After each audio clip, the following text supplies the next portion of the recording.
Em casa, vamos orar pela vida dele, que ele trará a palavra para nós. Deus, muito obrigado, Senhor, pela vida do teu filho, o qual o Senhor tem conservado, tem abençoado. Que sobre ele seja a tua unção, a tua graça e aquilo que o Senhor quer falar conosco, o Senhor possa usá-lo como instrumento para ser bênção nas nossas vidas. É que oramos a ti em nome de Jesus. Amém.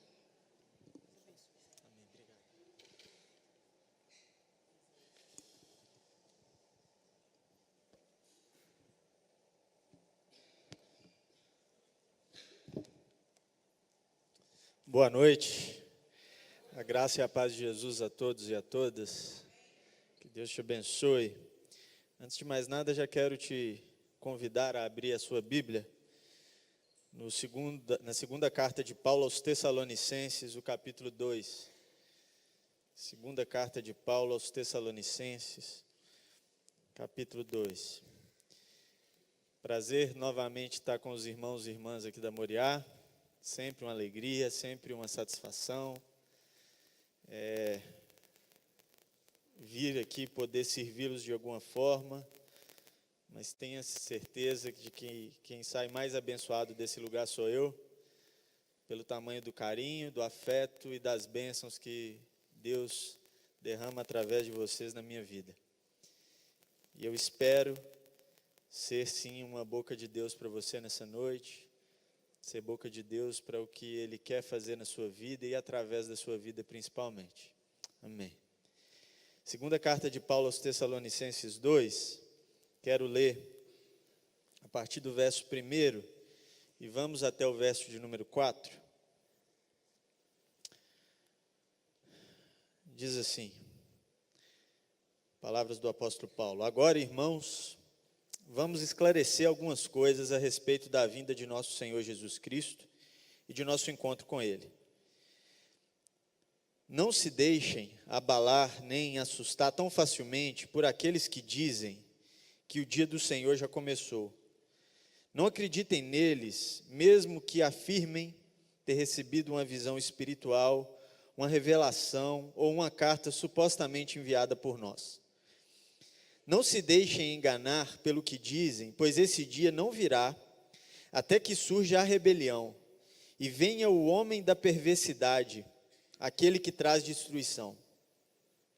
Ele se exaltará e se oporá a tudo que o povo chama Deus, e a todo objeto de culto, e até se sentará no templo de Deus, e se fará passar por Deus.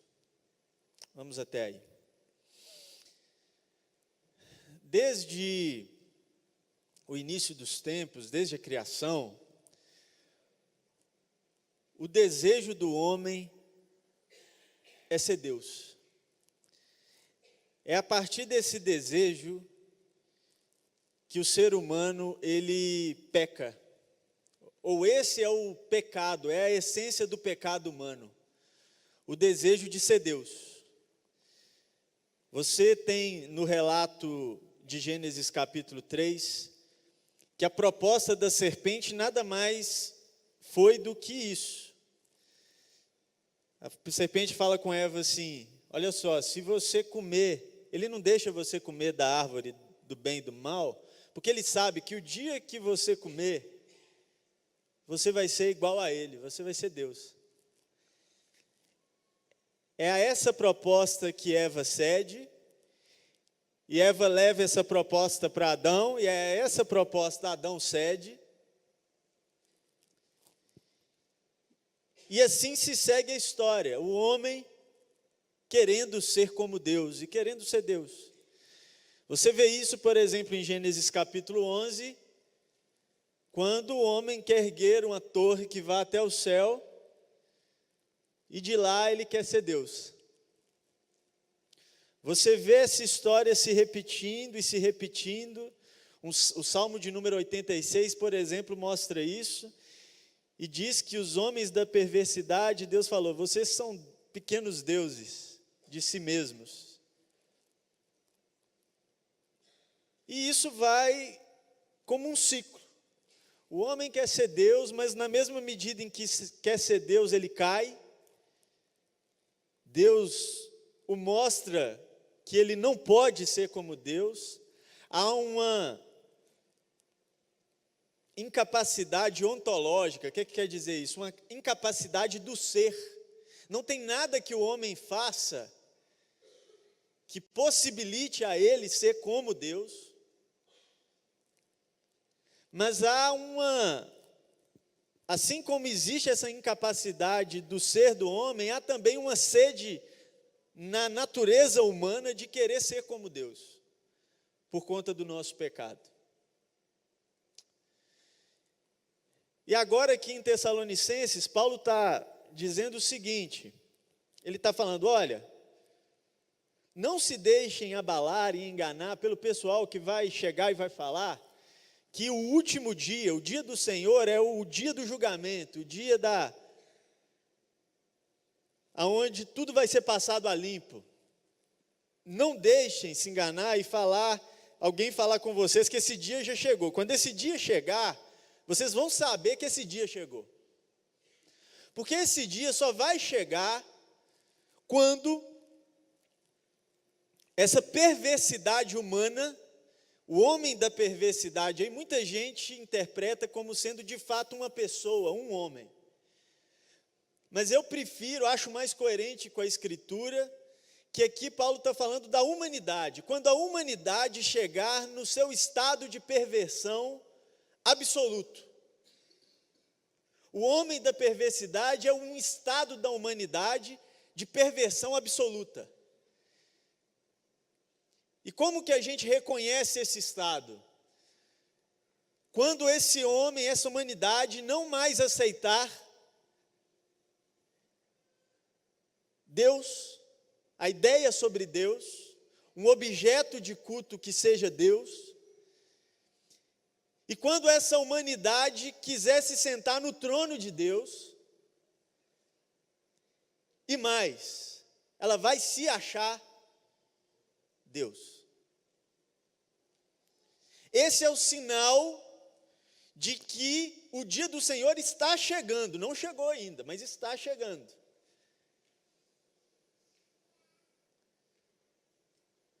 E a humanidade que quis sempre ser Deus, nunca se confundiu mais com Deus do que os dias em que nos encontramos. E a tendência, segundo o apóstolo Paulo aqui, e eu sei que parece uma notícia ruim, mas não é que vai piorar. A tendência é que, à medida que o tempo passa, o homem, cada dia mais, insiste em se parecer com Deus no sentido ruim da coisa, em ser Deus, em ocupar o lugar de Deus. Outro dia, um jovem da minha igreja, com as perguntas, como sempre, os jovens têm muitas perguntas cabeludas, que nos colocam em sinucas de bico, né? Ele me disse assim, pastor, você acha que o ser humano vai conseguir clonar o ser humano? Você acha que a gente vai conseguir criar vida? Perceba a sinuca de bico. Se eu respondo que sim, ele vai falar assim, então o homem tem poder criacional. Na cabeça dele o que vai acontecer é isso.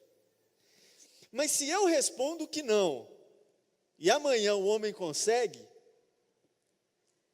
esse jovem vai falar assim, então Deus não existe. Percebe a sinuca? Então, o que um pastor faz nessa hora? Ora. A gente ora, é o que a gente faz. Não tem como responder isso assim. Mas não sei se foi sabedoria de Deus, ou se foi uma sorte, uma coincidência que eu encontrei na hora e respondi assim, querido, se vai ou não vai, eu não sei, porque já clonou ovelha. Agora, se vai conseguir ou não, eu não sei, eu só sei de uma coisa.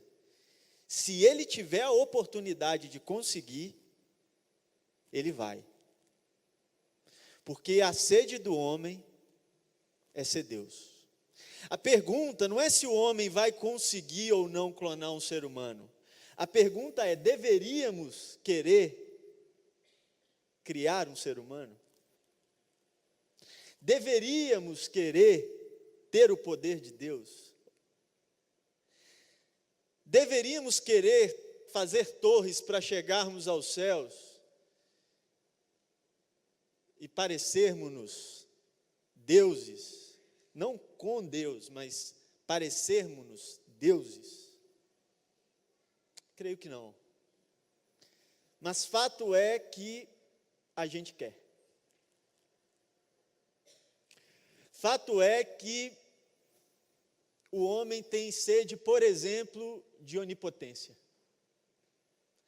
Nós queremos ter poder, não é que nós queremos ter todo o poder, mas nós queremos ter poder sobre tudo e sobre todos. Nós queremos ser dono. A gente quer ser dono de tudo e a gente quer ser dono de todos. A gente quer ser livre, mas não aceita a liberdade dos outros. A gente quer ter em detrimento a posse dos outros. O homem, o ser humano, ele quer ser onipotente. Ele quer poder tudo. E quer ter poder sobre tudo e sobre todos. Nós queremos ser oniscientes. Queremos saber de tudo. Saber sobre tudo, até o que não deveríamos saber e o que não precisamos saber. Por exemplo, você não precisa saber da vida da sua cunhada, mas você quer saber.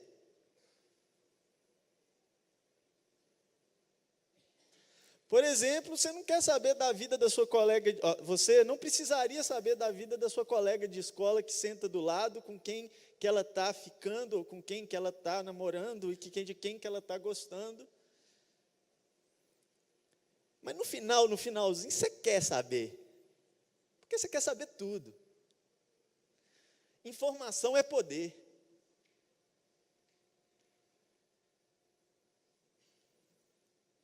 O homem quer ser onisciente. O homem quer ser onipresente. Ele quer estar em todos os lugares ao mesmo tempo. Ele quer participar de tudo e de todos os eventos. A gente chega ao ponto de marcar agendas quase que no mesmo horário, de tanta sede de onipresença que a gente tem. Você marca um jantar com a esposa às 7, mas marca uma pelada às 7h30. Tem noção? Sabe o que quer dizer isso? Sede de onipresença. Você sabe da importância de jantar com a esposa, mas não quer abrir mão do futebol. Aí você vai lá e marca 2 compromissos quase que no mesmo horário. Você tem o culto, mas tem o fantástico, ou tem a novela, ou tem o programa de TV que você quer ver, tem o Masterchef, a representação só passa hoje. E aí você quer ser onipresente. A sede do homem é ser como Deus. E eu diria que talvez uma quarta característica é que o homem quer ser eterno. O homem, ele quer ter tempo. Ter tempo no sentido micro, nós queremos ter mais tempo no nosso dia. Quantos de nós já não falamos assim? Meu dia tinha que ter 30 horas para eu conseguir fazer tudo, porque a gente quer ter mais tempo. E no sentido macro, a gente quer viver mais, a gente quer alongar a vida. A gente faz de tudo para curar o câncer, para curar a AIDS. Isso não é ruim, é bom mesmo, tem que fazer mesmo. Mas por que a gente faz isso? Porque a gente quer alongar a vida. A gente investe em pesquisa, a gente investe em remédio, porque a gente quer alongar a vida. Porque a gente quer tempo.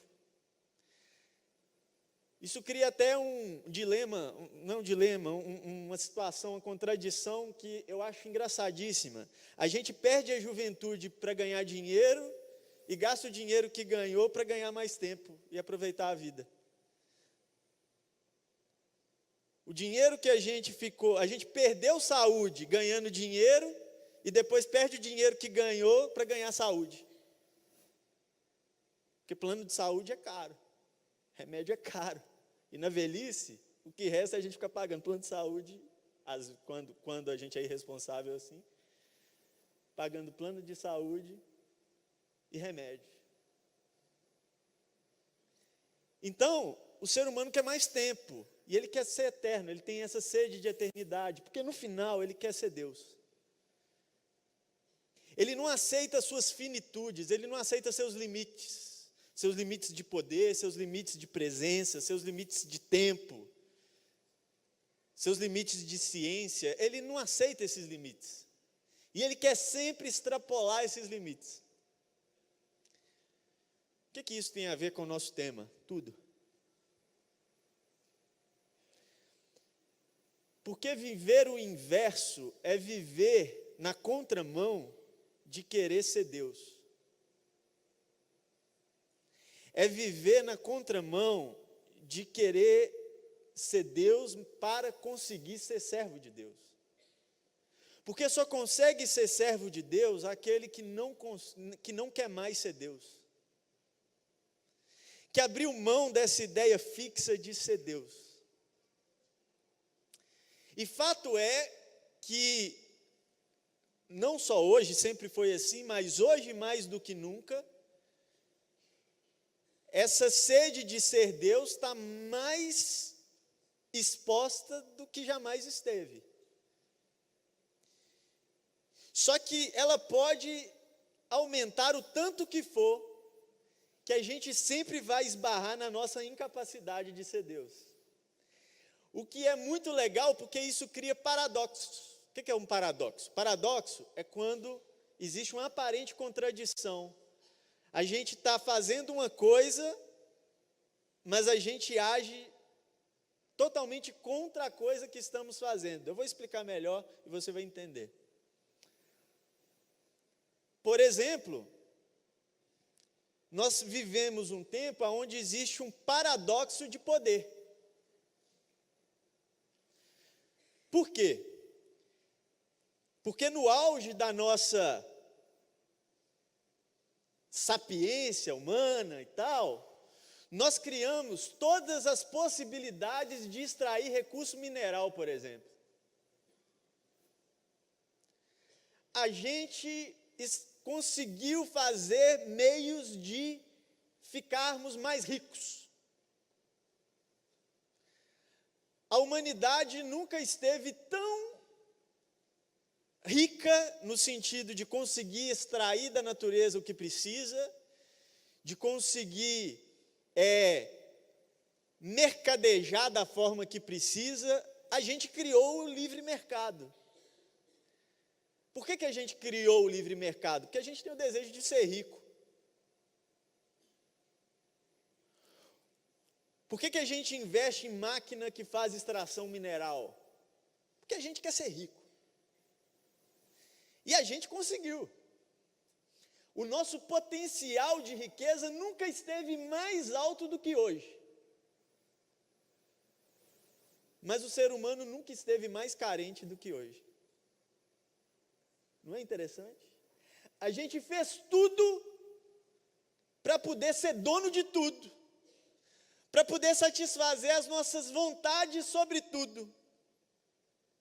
Mas a gente nunca teve mais carente do que hoje, quando a gente tem o maior potencial para isso. Ao mesmo tempo que nós criamos a possibilidade da riqueza, nós inventamos necessidades.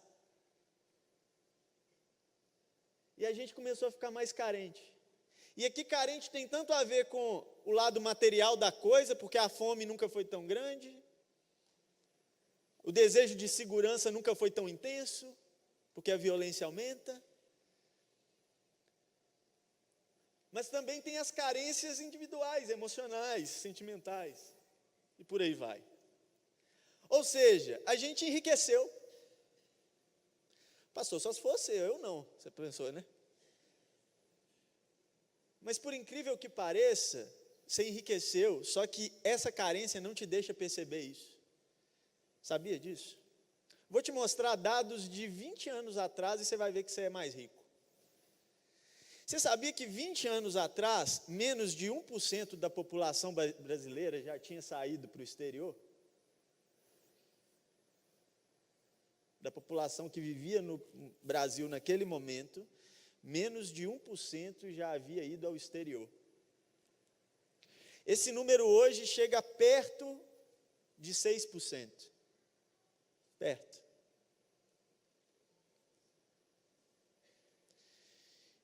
Isso quer dizer o quê? Que está aumentando o potencial de pessoas que vão para o exterior.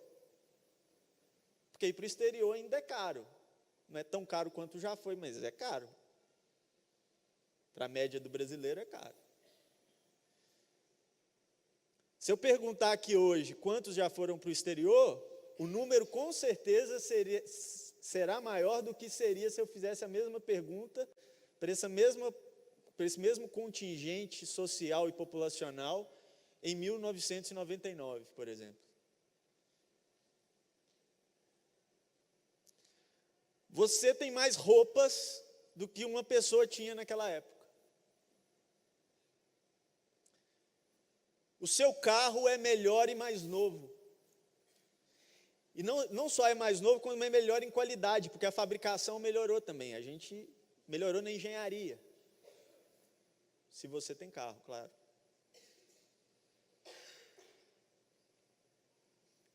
Então a gente começou a ficar mais rico. O Brasil foi um país em ascensão nesse sentido. Mas você nunca viu mais gente reclamando de crise financeira do que hoje.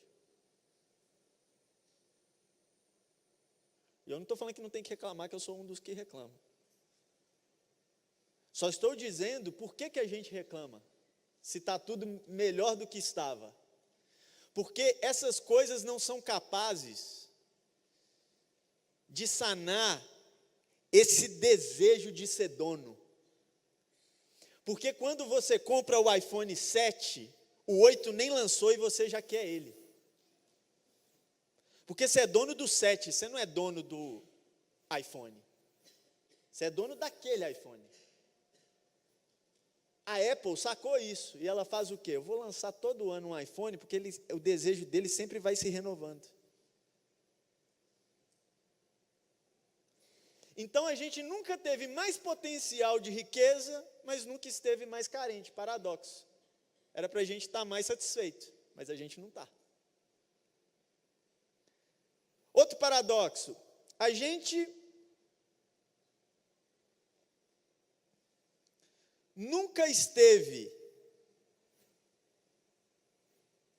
mais perto do que estamos hoje. Por quê? Primeiro, porque alguém inventou um avião.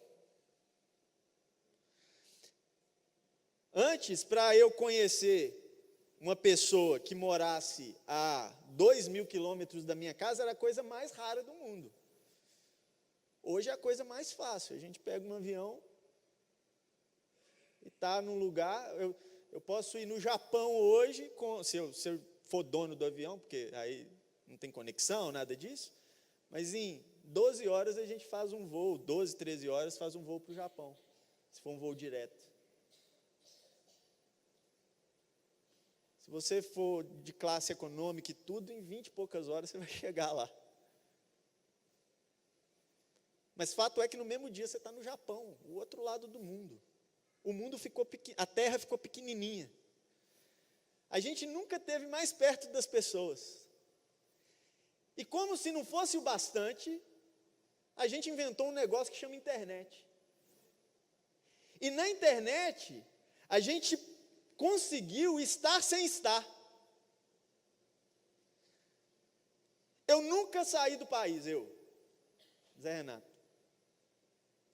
Mas eu conheço Londres como a palma da minha mão. Porque eu gosto tanto de Londres, eu tenho tanta vontade de conhecer Londres, que o que eu fiz? Eu entrei no Google Earth e eu comecei a visitar Londres. Você já visitou? Já foi no Google Earth? andou nas ruazinhas e você vê Comecei a visitar Londres. E eu pego o mapa no Google e sei aonde que... Eu já tenho um tour na minha cabeça montado para o dia que eu for em Londres. E eu posso ser seu guia lá sem nunca ter ido lá. Como isso é possível? A internet permite que você esteja no Brasil, mas faça uma reunião por conferência no México. E nessa reunião que acontece no México e você participa dela por uma teleconferência, tem um outro cara que está na África do Sul participando com você. Não é louco isso? Não existe mais distância. A internet fez com que as distâncias acabassem. Com o avião é possível eu estar em 3 países num dia só, 3, 4 países se bobear. Com avião e internet eu posso aumentar isso para quase que o mundo todo. As distâncias acabaram. Onipresença, a gente pensa, não é? Só que olha que louco. A gente tem a internet, tem o avião, e a gente conversa com a pessoa que está no Japão, mas a gente nunca esteve mais distante do que a pessoa que senta do nosso lado da mesa. A gente fez tudo para diminuir a distância entre nós e a pessoa que está na Austrália. Mas enquanto a gente investia nisso, a gente aumentou a distância entre nós e os nossos pais. Entre nós e os nossos irmãos de sangue. Outro dia, eu fiquei bravo, eu fico imaginando se a Viva estivesse lá. Eu fiquei bravo, Viva. Eu sentei com os jovens na casa, fui visitar 2 jovens lá da igreja, na casa deles. Sentamos para comer, na mesa. Só deles sentarem na mesa já é um ganho, porque hoje ninguém senta em mesa mais. Mas eles sentaram na mesa. E eu estou vendo os 2 no celular. E nós na mesa. Aí tudo bem, mexeu uma vez ali e tal, para comer, mas não parou, ficou o tempo todo. Dava para ver que era o WhatsApp pelo jeito que estava digitando. Aí eu falei meio que num tom de brincadeira, falei assim, rapaz, dá atenção aqui, seu irmão aí do seu lado, você conversando com o cara lá, não sei onde. Aí ele falou, não, estou conversando com ele.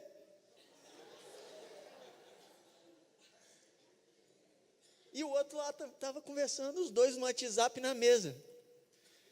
Não sei se eu estou ficando velho, se eu fiquei com raiva certamente, se não. Eu sei que eu fiquei com raiva. Falei, a que ponto nós estamos chegando? Nós diminuímos a distância potencialmente, mas nós nunca estivemos mais longe um do outro do que estamos hoje. Não é um paradoxo? Olha outro. O paradoxo do conhecimento.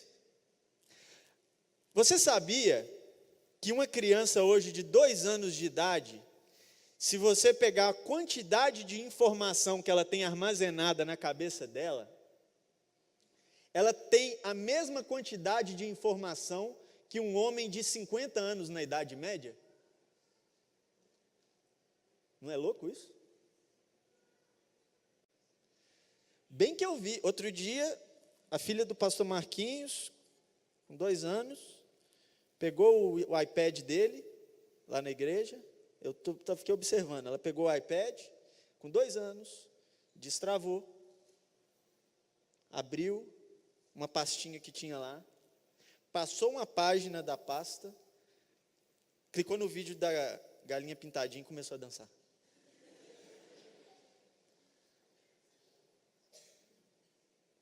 Aí eu falei, essa menina é um gênio. Mas não, ela é só uma menina normal do nosso tempo. Eu comia giz de cera com 2 anos, o pessoal achava lindo. Falava que eu era inteligentíssimo, vai ser artista. A menina mexe no iPad. Como pode? Por quê? Conhecimento. O conhecimento invadiu. E com a internet, nós andamos mais ou menos 10 mil anos na relação de informação. Em outras palavras, a gente nunca teve tanta informação disponível como nós temos hoje. Informação de todo tipo. Enquanto eu prego aqui, se eu te dou um dado, provavelmente você vai aí e olha no Google para ver se eu estou falando a verdade. Hoje estávamos conversando isso, eu e o Fernando, no carro. O Google virou o nosso guru. Então a gente tem informação, mas olha que curioso. A gente nunca soube tanto sobre nada. Hoje a coisa mais rara que tem é você achar um especialista. O que é um especialista? É alguém que sabe muito, muito, muito sobre uma coisa específica. Como a informação ficou muito grande, as pessoas querem saber um pouquinho sobre tudo. E no final elas sabem tudo sobre nada. Ninguém se aprofunda em conhecimento nenhum. Ninguém se dedica a conhecimento nenhum. E isso vai gerando, por exemplo, profissionais rasos. Gente que tem muita informação, mas pouco conhecimento específico.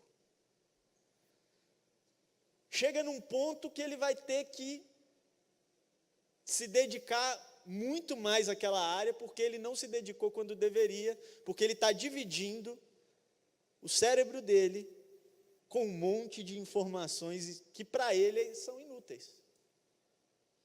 Isso para não dizer da qualidade da informação, que nós temos muita informação disponível, mas tem muita informação que é mentirosa, a gente não sabe de onde vem a informação que a gente está pegando. Então cria-se um paradoxo no conhecimento.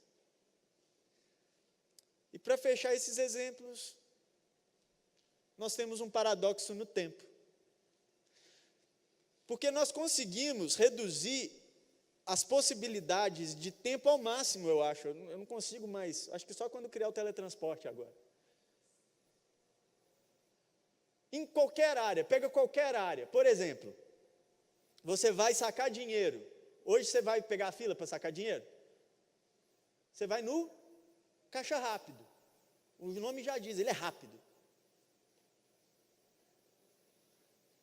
Você não precisa mais ir no banco para resolver problema, porque no seu celular você tem um banco online. Ficou mais rápido. Você quer comer rápido? Tem fast food, comida rápida. Você vai no McDonald's, no Subway. E se você quiser comer rápido em casa, nós criamos um micro-ondas. O que é o micro-ondas? Ele reduziu o potencial de cozimento dos alimentos. A lasanha que demorava 3 horas no domingo, que você ficava morrendo de fome, babando, igual um bulldog, agora fica pronta em 13 míseros minutos. Não dá nem para criar a fome. Você já tem que chegar com fome, senão... Tudo ficou mais rápido. Comida, vestuário, compras, a gente compra pela internet, a gente não precisa mais sair para comprar. Tudo é líquido, tudo... Para fazer amizade hoje é mais rápido, basta apertar um botão.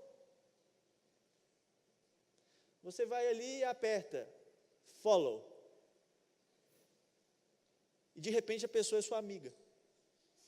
Da mesmo jeito que para desfazer uma amizade é a coisa mais rápida. Você vai ali, unfollow. Acabou. Tudo é rápido.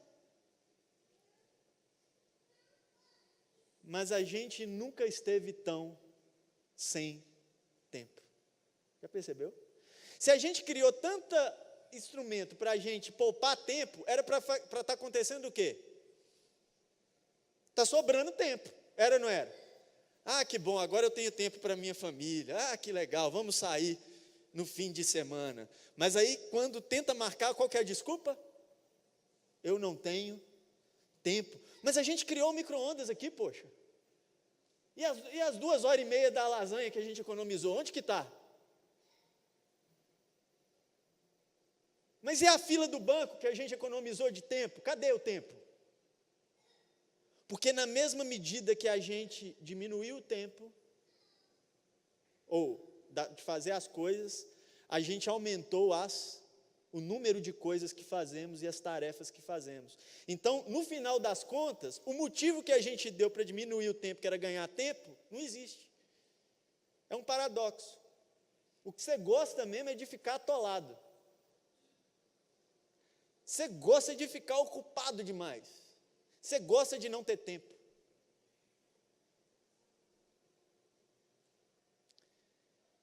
Isso mostra que o homem consegue desenvolver, a partir dessa sede que ele tem de ser Deus, coisas que o enganam, dizendo que ele vai ser.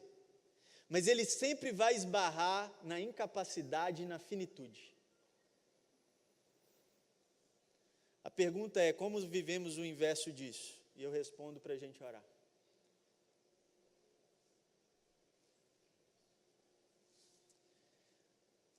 Você não pode parar de comer no fast food pelo que eu estou pregando. O mundo tem fast food, mano. O mundo funciona a micro-ondas. Você não vai parar de usar a internet para adquirir conhecimento. Pelo contrário, tem que usar mesmo. E nem vai parar de usar a internet para estar nos lugares deixar os lugares mais próximos. Tem que usar, é avanço tecnológico, e o mundo é assim hoje. Viver o inverso não é parar com essas coisas. Não tem a ver com isso. Tem um ditado rabínico que diz assim: já fui rico, já fui pobre, ser rico é melhor. Simples assim. Você não vai querer deixar de ganhar dinheiro, mano.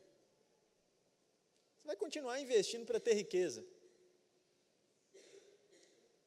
E tá certo, tem que lutar para ter grana mesmo.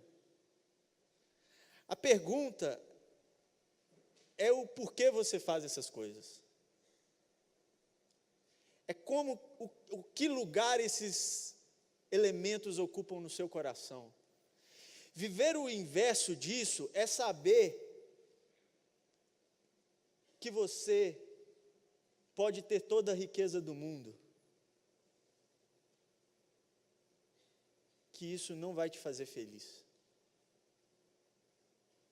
Viver o inverso disso é saber que você pode estar em todos os lugares do mundo,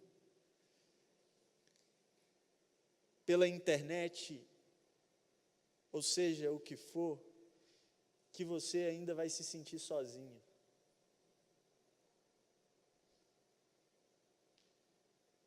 Você pode, viver o inverso disso é saber que você pode ter todo o conhecimento à sua disposição e você sempre vai ser ignorante. Porque quanto mais a gente conhece, a gente só descobre quão ignorante a gente é.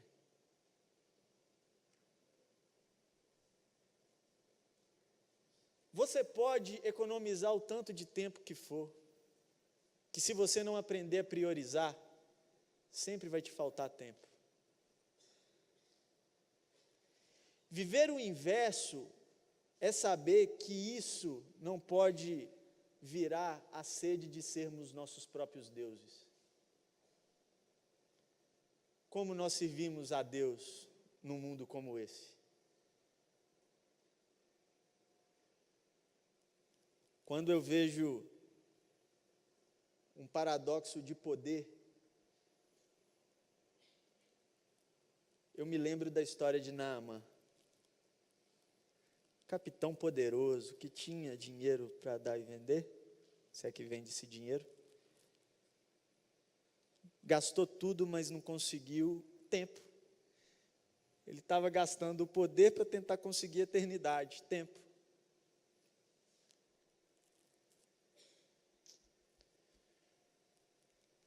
E eu me lembro de Paulo falando em Romanos 11, ó profundidade das riquezas e da sabedoria, do conhecimento de Deus. Eu tenho que ter consciência que por mais rico que eu fique, em qualquer área, eu sempre serei um carente. Carente de Deus. É Deus que vai suprir a necessidade que o meu ser tem.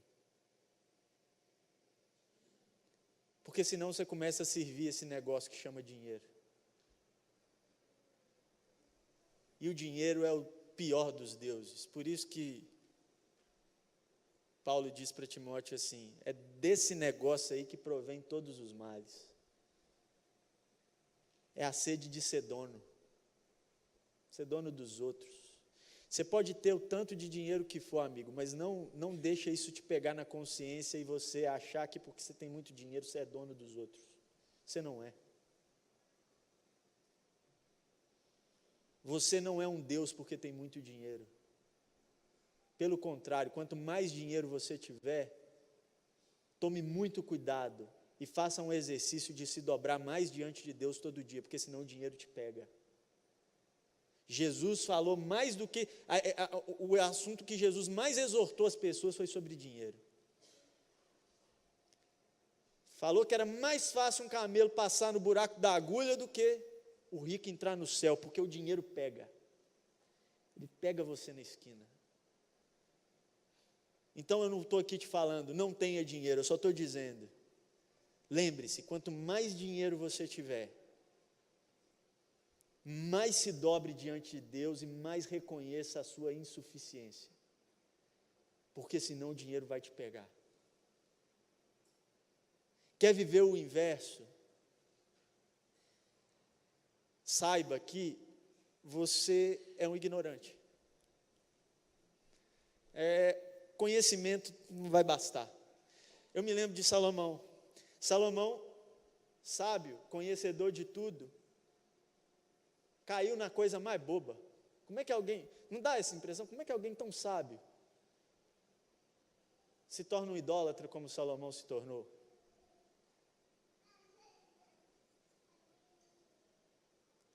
E aí eu me lembro dele mesmo, Salomão, escrevendo em Provérbios capítulo 2, verso 8, assim: não te estribes no teu próprio entendimento, amigo. Não te apoies no teu próprio entendimento, que você não sabe nada. Lembre-se sempre que você não sabe nada. Isso não quer dizer parar de investir em conhecimento, pelo contrário, invista, saiba muito. Mas sempre seja humilde para falar: Deus, eu não sei nada, me ensina. Seja humilde para ouvir conselhos, porque é na multidão dos conselhos que habita a sabedoria e não na internet. Seja humilde para perguntar. Quer servir a Deus no mundo de hoje? Pode fazer as reuniões lá no Japão. Pais, mães, filhos.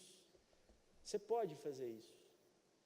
Você pode fazer seu amigo lá em Londres e conversar com ele sobre Spotify.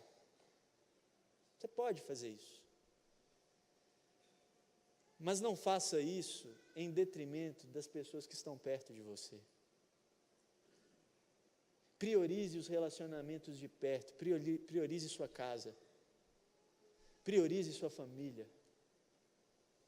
Não marque 500 reuniões numa noite e a sua esposa vira alguém que precisa marcar a agenda com você. Não faça isso. Isso mata, mano. Mata a sua família e mata você, porque você vai ficar sozinho. Cuidado. Cuidado. Na falta de tempo, um jovem não arrumava namorada, estava trabalhando, estudando e tal, papapá. Ele ficou tão imerso nessa dinâmica de vida, trabalho, estuda, reunião, tal. Aí ele conheceu alguém, gostou desse alguém, mas não conseguia se dedicar a esse alguém. E aí se envolveu mais ou menos, mas ainda sem muita coisa. E aí esse alguém pôs ele na parede, essa menina pôs ele na parede. Falou assim: você não acha que está na hora da gente ter um compromisso? Ele falou: beleza, segunda-feira às 9. É isso que a gente está fazendo com a nossa vida. A gente confunde compromisso com agenda. Compromisso não é agenda. Compromisso é amor. Compromisso é dedicação.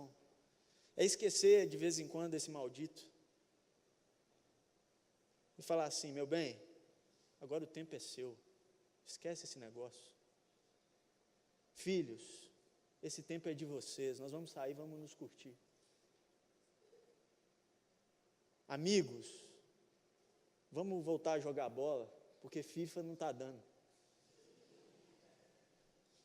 A gente tem que andar junto, tem que andar perto. A gente não foi feito para viver sozinho. Viver o inverso no nosso tempo é saber que existem prioridades de tempo. Porque por mais que a gente não tenha tempo, você vai ter que ter tempo para orar, amém? Eu me lembro de Efésios capítulo 5 que diz assim: Deus nos ensina a remir o tempo, a aproveitar as oportunidades que temos de servir ao Senhor. Você vai ter que ter tempo para parar, orar, conversar com Deus, ler Bíblia. Você vai ter que ter tempo para poder dedicar aos outros. Tem que priorizar. Não tem jeito. Aí eu te pergunto, quais têm sido as prioridades da sua vida? Não responda em voz alta para você não passar vergonha. Porque a gente sabe quais são as prioridades de verdade da nossa vida.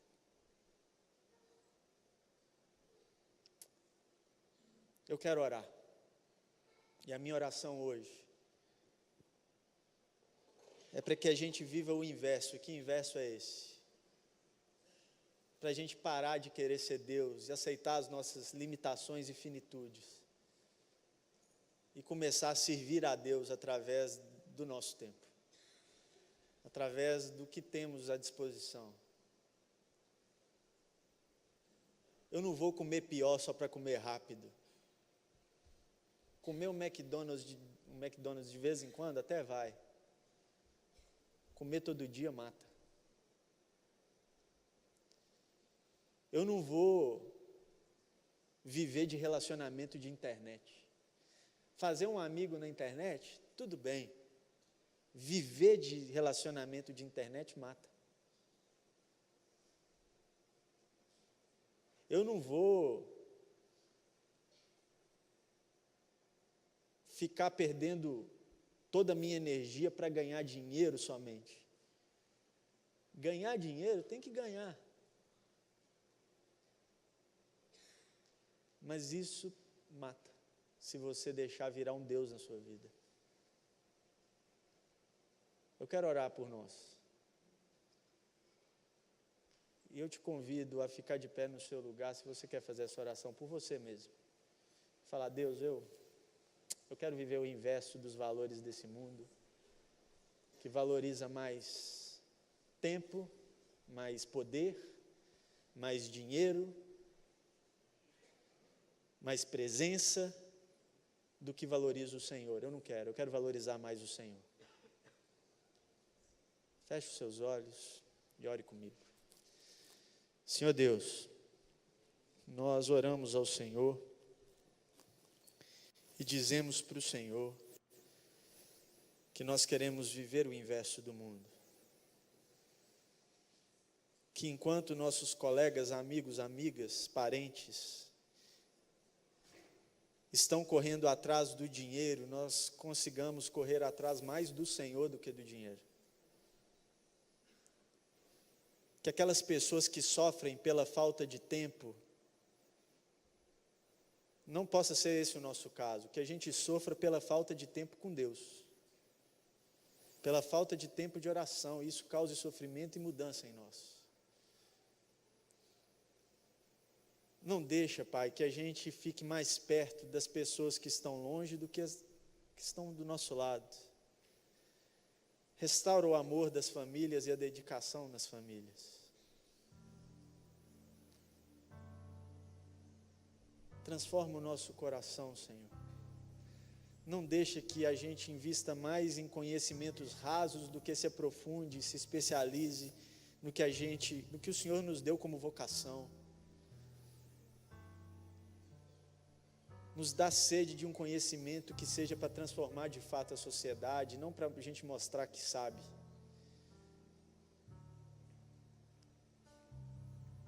A gente quer viver no nosso tempo porque a gente não consegue viver em outro. É essa geração que a gente tem para viver, é essa realidade que a gente tem para viver. Mas a gente quer servir a Deus na nossa realidade. Por isso, faz o dinheiro ser servo do Senhor e não o contrário. Faz a internet ser serva do Senhor e não o contrário. Faz o micro-ondas ser servo do Senhor e não o contrário. Faz esses instrumentos que podem melhorar a nossa vida serem servos do Senhor e não deuses para nós. E principalmente faz a gente ser servo do Senhor e não o contrário. Essa é a nossa oração em nome de Jesus. Amém. Amém. Deus abençoe.